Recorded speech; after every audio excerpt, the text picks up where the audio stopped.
Bonsoir à tous, bienvenue à ce flash d'information. La campagne pour les élections municipales et régionales se poursuit en Côte d'Ivoire ce mercredi 3 octobre. 6e jour de campagne, les candidats continuent d'investir le terrain à la conquête d'électeurs. Meeting, ambiance dans les QG, nous en parlerons largement dans l'édition de 20h. Une délégation du Fonds monétaire international vient d'achever sa mission entamée le 19 septembre dernier à Abidjan. Elle a rencontré ce jour donc au palais présidentiel le chef de l'État ivoirien accompagné du vice-président, du Premier ministre et des membres du gouvernement. Les échanges ont porté sur la 4e revue du programme économique et financier triennal soutenu par le FMI. Viviane Aimé. Une fois de plus, le gouvernement a réussi son passage devant les contrôleurs du FMI. La gestion de l'économie nationale est jugée appréciable.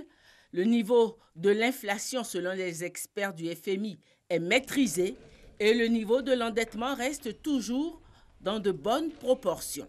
Ce sont là les conclusions de la mission du FMI, présente en Côte d'Ivoire depuis le 19 septembre dernier, dans le cadre de la 4e revue du programme économique et financier triennal soutenu par le FMI. La mission conduite par Mme Céline Allard a livré les résultats de son audit ce mercredi 3 octobre au président de la République Alassane Ouattara au palais présidentiel. En dépit des chocs exogènes et endogènes, l'économie ivoirienne a montré sa résilience et de bonnes perspectives économiques sont prévues pour 2018 et 2019.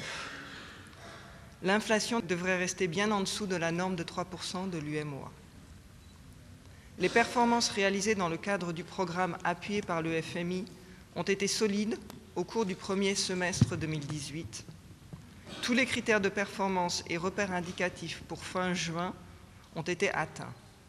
Des repères structurels sur la gestion de la dette publique, le suivi des entreprises publiques et de politiques fiscales et d'administration budgétaire ont également été mis en œuvre.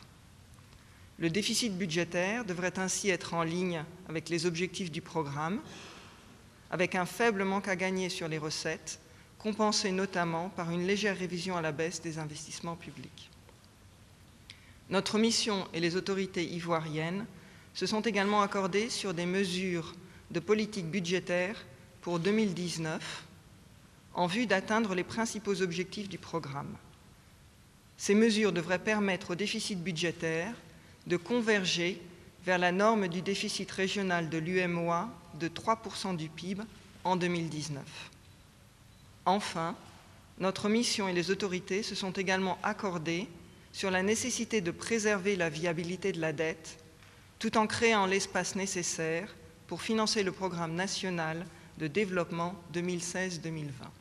Et de l'avis de la mission du FMI, les perspectives pour l'économie nationale sont bonnes pour l'année 2019. Et on reste en Côte d'Ivoire, les chauffeurs de transport de carburant sont en grève. Ils revendiquent une amélioration de leurs conditions salariales.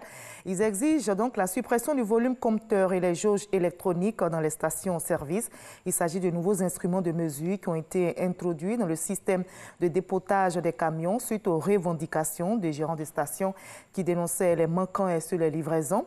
Cette grève crée d'énormes désagréments aux automobilistes. Des pourparlers sont en cours pour dénouer la situation. Notez que 3 principaux acteurs agissent dans le secteur pétrolier. Il s'agit des marketeurs qui sont les entreprises pétrolières, les transporteurs et les gérants des stations-service. La première dame des États-Unis, Melania Trump, est arrivée hier mardi au Ghana où elle a entamé sa première tournée en Afrique. Ce voyage sur le continent africain est une visite diplomatique et humanitaire. La première dame américaine souhaite mettre l'accent sur les enfants et leur bien-être à travers sa campagne Be Best, ou soit le meilleur en français.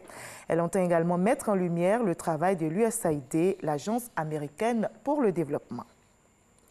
Sous d'autres cieux, en France, Gérard Collomb n'est plus à la tête du ministère de l'Intérieur. Il a rendu sa démission au président Emmanuel Macron pour se consacrer à sa campagne pour la reconquête de la mairie de Lyon. C'est donc le Premier ministre Édouard Philippe qui va assurer l'intérim dans l'attente de la nomination de son successeur. La passation de pouvoir a eu lieu aujourd'hui, mercredi. On va terminer par l'Indonésie où le dernier bilan du séisme suivi d'un tsunami est survenu il y a 5 jours s'élève désormais à plus de 1400 morts.